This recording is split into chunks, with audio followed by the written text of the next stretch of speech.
The Minnesota Vikings won what I suppose you could characterize as a football game in Chicago, 19-13. Justin Fields knocked out in that one.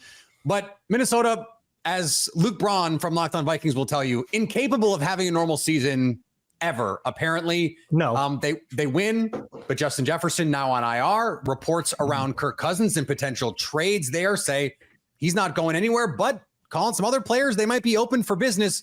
Luke, what do you make of where the Vikings sit right now? They got their second win. That is an important thing for a lot of reasons. But what's going on in Minnesota right now? Yeah, well, Kwesi Adofo-Mensah is always listening.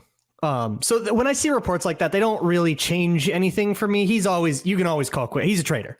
Like, yeah, that's what he does. It's what he did on Wall Street. It's what he does here. So they'll always listen. Whether or not things will happen, I think requires extraordinary circumstances, was the Schefter report. I think that's a good way to put it. For Cousins, that's, another Jets situation, but on a good team. It's like a contending team loses their quarterback, that kind of thing. Jalen Hurts goes down, that kind of deal. Then we maybe think about it, but otherwise that won't happen. And the trade deadline's in 2 weeks anyways. So we're kind of running out of time on all these fronts, but hey, man, 2-4 with 49ers coming, then maybe they'll be 2-5. But then if you look at the schedule, it's, Broncos, it's Raiders, it's Packers, it's another Bears game. The middle part of the schedule is where if the Vikings are going to go on a run, they will, but they got to play better than they played on this Sunday. I mean, this was a horrific game. This is not something that and the Vikings don't feel very good about it the way that they've talked about it after the game. They're like, yeah, we made a whole bunch of mistakes, happy to get the win, but wow, we got work to do. I think that's the right attitude. That does, and anyone listens to Locked On Vikings has heard from you that this is a team that is trying to rework what's going on in Minnesota. They want to be competitive, but they also have been quietly for the last year, maybe two, maybe not so quietly again, if they've been listening to Locked On Vikings, trying to remake this roster. At what point is it, all right, Justin Jefferson not going to come back? Because part of the reporting is, well, maybe if their contract is not right, Justin Jefferson would just be done this year in Minnesota. Yeah, that report feels really overblown, like really grasping at straws by someone's agent, I think, or somebody trying to Brandon Bean this and open up trade things. Cause I don't buy it at all. Justin Jefferson will not miss a football game that he is not literally like forbidden from entering. I think he might've gone out on Soldier Field if he could, even though he's on IR, he might've just said, F the rules, I'm suiting up. He's that kind of competitor. And if you think about like the 3-year sort of rebuild, the phrase Kwesi uses is time horizon, which is very funny, but the 3-year plan.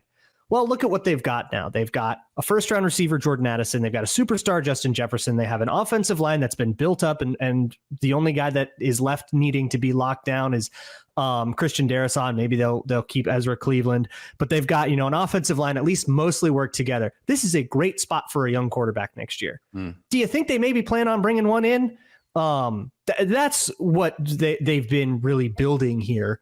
And the defense, they built one thing last year. They abandoned that. Now they're building a new thing. So that's probably going to take a little longer.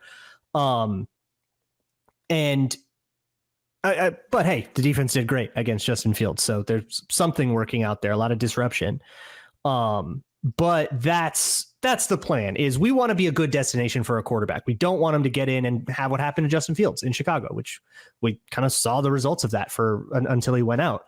Same habits getting exacerbated because you had to spend 2 years under pressure, What is briefly here? What is the future then of Kirk Cousins? Could they be in a situation where, in order to not let him leave for nothing, they want to franchise tag him if he wants to leave? And what are the options here?